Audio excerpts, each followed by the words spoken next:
யோகாம்பாஸில் இப்போ சாம்பார் பொடி, ரசப்பொடி, இட்லி தோசை மிளகா பொடி, பருப்பு பொடி அண்ட் டீடாக்ஸ் பொடி, டீடாக்ஸ் டீ பொடிங்கிறது கஷாய பொடி. இது எல்லாமே இப்போ தயாராக இருக்குது. உங்களுக்கு எல்லாருக்கும் இதோடைய கான்டாக்ட் டீட்டெயில்ஸ் டிஸ்கிரிப்ஷன் பாக்ஸ்லேயும் கீழேயும் கொடுத்துருக்கோம்.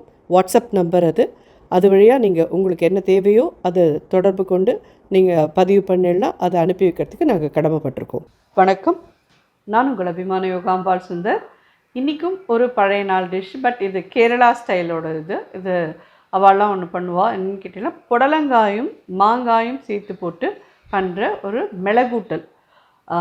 நிறைய பேருக்கு புடலங்காயும் பிடிக்காது, அதனால புடலங்காய் என்ன பண்ணினாலும் பிடிக்காது. பட் இந்த புடலங்காயும் மாங்காயும் சேர்த்து போட்டு இந்த மிளகூட்டல் பண்ணி பாருங்க, ரொம்ப ரொம்ப ஜோராக இருக்கும், ரொம்ப டிஃப்ரெண்ட்டாக இருக்கும். ஸோ இது எப்படி பண்ணுறதுன்னு சொல்லி பார்க்கலாம்.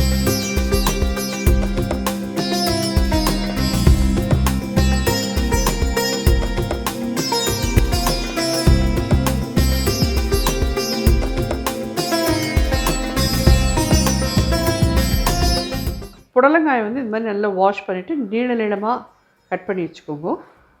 இந்த மாதிரி நீள நீளமாக இருந்தால் தான் ஒத்தா மாதிரி இருக்கும். நீள நீளமாக கட் பண்ணிக்கோங்க. இது ஒரு 1/4 கிலோ புடலங்காய்.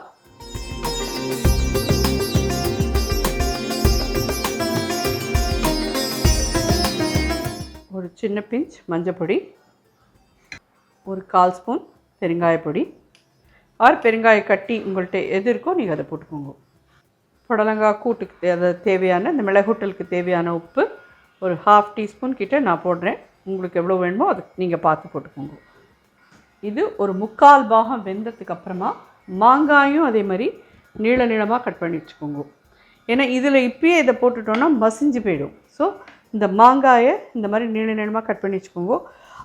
எவ்வளோ மாமி மாங்காய் தேவையாக இருக்குன்னு சொல்லி கேட்டீங்கன்னா, மாங்காய் அதாவது புடலங்காய் ஒரு 1/4 கிலோ இருக்குன்னா இது அட்லீஸ்ட் ஒரு 150 கிராம் இருந்தால் தான் ரெண்டும் நல்லாயிருக்கும். இது எப்படி அதாவது ஒரு மாங்காய் 1/2 கிலோ மாங்காய் வாங்கினேன். அதில் ஒரு சைடு இதை மட்டும் எடுத்துகிட்டு அதில் இருக்கிற ஒரு தோலிலாம் எடுத்துகிட்டு இந்த மாதிரி நீள நீளமாக கட் பண்ணி வச்சுருக்கேன். இதுக்கு ஒரு அரவை கொடுக்கணும். அதான் மிளகூட்டல் அப்படின்னு சொன்னால் நம்ம நினச்சிப்போம் மிளகு அதில் யூஸ் பண்ணுவோம்னு. மிளகுன்னு சொல்கிறது மிளகா வத்தலை தான். நான் அது நிறைய இதில் சொல்லியிருக்கேன். ஸோ இந்த மிளகூட்டலுக்கு உண்டான அரவை எப்படி என்ன கொடுக்குறதுன்றது பார்க்கலாம். ஸோ இந்த மிக்சியில் 1 2 3 ஒரு 4 ஸ்பூன் இந்த மாதிரி, அதாவது ஒரு 1/4 மூடி தேங்காய் எடுத்துக்கோங்க. சின்ன கால் ஒரு 1/4 மூடி தேங்காய், ஒரு 1/4 டீஸ்பூன் சீரகம், 4 வரமிளகா போட்டிருக்கேன். இதை நல்லா அப்படியே கொஞ்சம் தண்ணி விட்டு அரைச்சின்னு வந்துடலாம். நல்ல வெண்ணெய் மாதிரியும் இல்லை, ஒரு ரொம்ப திரியாகவும் இல்லாமல் கொஞ்சம் மீடியமாக அரைச்சி எடுத்துன்னு வந்துட்டு அதுக்கப்புறம் பார்க்கலாம். இது கொஞ்சம் வெந்ததுக்கு அப்புறமா நம்ம இதை மூடி போட்டு இப்போ வேக விடுறேன். இதை அரைச்சி நடத்துக்குள்ளே இது வெந்துடும். அதுக்கப்புறமா நம்ம இந்த மாங்காயும் ஆட் பண்ணி ஒரு ஃபியூ மினிட்ஸ் இருந்துட்டுனா அதுக்கப்புறம் அரைச்சது அதில் கலக்கினோன்னா ரெடி ஆகிடுது. சூப்பராக இருக்கும். நல்லா சுடுற சாதத்தில் நெய்யை போட்டு இதை போட்டு பிசைஞ்சு சாப்பிட்டேனாலும் ரொம்ப ரொம்ப நல்லாயிருக்கும். இது நீங்கள் எதாவது தொட்டுன்னு சாப்பிட்றதுக்கு வச்சுக்கிறேன்னாலுமே நல்ல உப்பு உரப்பு புளிப்பாக ஜோராக இருக்கும். இது ஸ்டெப் பை ஸ்டெப் அப்புறமா பார்க்கலாம்.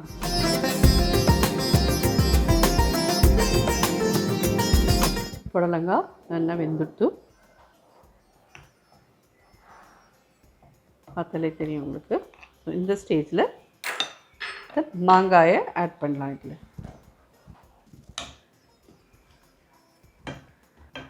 மாங்காய் ரொம்ப சீக்கிரம் வெந்துடும். கொஞ்சம் தண்ணி விட்டுக்கலாம்.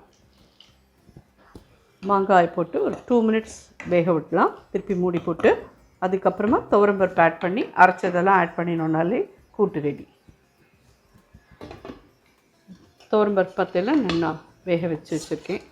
இந்த மாதிரி குக்கரில் நல்லா ஒரு 8 விசில் வாங்கி நல்லா குழச்சலாக உருவமே இல்லாத மாதிரி நல்லா வேக வச்சு எடுத்து வச்சுக்கோங்க. இது எப்படி மாமி இவ்வளோ குழச்சலாக வரும் அப்படின்னு சொல்லி கேட்டேன்னா, நல்லா 1 கப்பு துவரம்பருப்பு எடுத்துக்கிறேன்னா நல்லா வாஷ் பண்ணிவிட்டு அது எந்த பாத்திரத்தில் வேக வைக்க போகிறீங்களோ அதுலேயே போட்டுட்டு 1 கப்புக்கு 3 கப்பு 3.5 கப்பு வெந்நீரை விடுங்க. நல்லா கொதிக்கிற வெந்நீரை விட்டுட்டு அதை ஒரு 2-3 நிமிஷம் வச்சுட்டு அதுக்குள்ளே குக்கரில் எல்லாம் ரெடி பண்ணிவிட்டு இதை தூக்கி உள்ளே வச்சு இதை மட்டும் ஒரு 7-8 விசில் வாங்கினேன்னா நல்லா அப்படியே மசிஞ்சு வந்துடும். வெந்நீர் விட்டேன்னா துவரம் பருப்பு அவ்வளோ நல்லா வேகும். அதுக்கு நீங்கள் கொஞ்சம் கூட அஞ்சவே வேண்டாம். நல்லா ஜோராக எந்த பருப்பாக இருந்தாலும் வேகும் துவரம் பருப்பில்.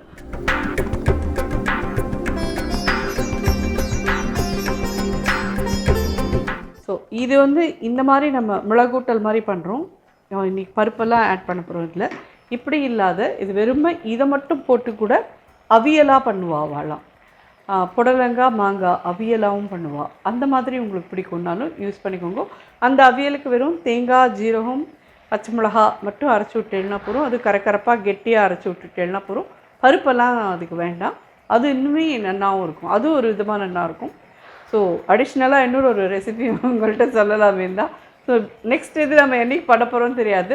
யாருக்கான அவியல் மாதிரி வேணும் அப்படின்னு சொன்னால் இதே மாதிரி புடலங்காயும் மாங்காயும் போட்டுட்டு தேங்காய், ஜீரகம், பச்சை மிளகா மட்டும் அரைச்சி கொஞ்சம் கரக்கரப்பாக அரைச்சி அதில் விட்டுட்டு நல்லா கலந்து எடுத்துட்டேன்னா தேங்காய் எண்ணெய் மட்டும் விட்டு எடுத்துட்டேன்னா ஜோரான அவியலாகவும் அது யூஸ் பண்ண. வெறும் அவியல், எல்லா கரிகாயும் போட்ட இது இல்லை, வெறும் புடலங்காய் அவியல், அவ்வளோதான். பார்த்தீங்கன்னா நல்லா வெந்திருக்கு. மாங்காலமும் வெந்திருக்குன்னு தெரியுது இல்லையா? நல்லா வெந்திருக்கு. ஜஸ்ட் இது ஒரு 5 மினிட்ஸ் நீங்கள் வேக விட்டாலே போதும். இந்த ஸ்டேஜில் இதில் பருப்பு ஆட் பண்ணுறேன். 2 கரண்டி வேக வச்ச பருப்பு போட்டு நம்ம எல்லாத்தையும் எடுத்துன்னு இல்லையா? தேங்காய், வரமிளகா, ஜீரகம் இது நல்லா அரைச்சிட்டு வந்தாச்சு. இதையும் இதில் ஆட் பண்ணுறேன்.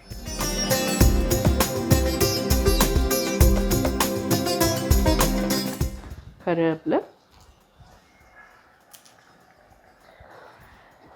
இந்த மிளகுட்டல் தாராளமாக ஒரு சின்ன ஃபேமிலி, நியூக்ளியர் ஃபேமிலி, ஒரு 3-4 பேருக்கு இது தாராளமாக போகும். நல்லாயிருக்கும்.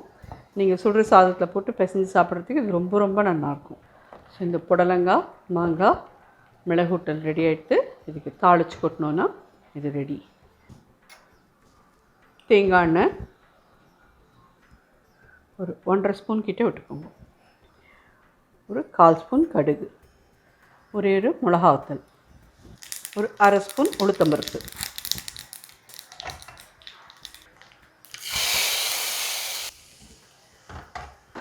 ஜோரான புடலங்காய், மாங்காய், மிளகுட்டல் ரெடி ஆகிடுது. கண்டிப்பாக எல்லோரும் ட்ரை பண்ணி பாருங்க. நிச்சயமாக ரொம்ப ரொம்ப டிஃப்ரெண்ட்டாக இருக்கும். இது மாங்காய் சீசன் வேறு.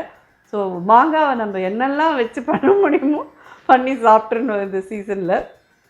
ஸோ நல்லாவே கிடைக்கிறது மாங்காய். இப்போ கிடைக்க ஆரம்பிச்சுட்டு இந்த மாங்காய் இது போட்டு இது ட்ரை பண்ணி பார்த்துட்டு எப்படி இருந்து ஃபீட்பேக்ஸ். நன்றி.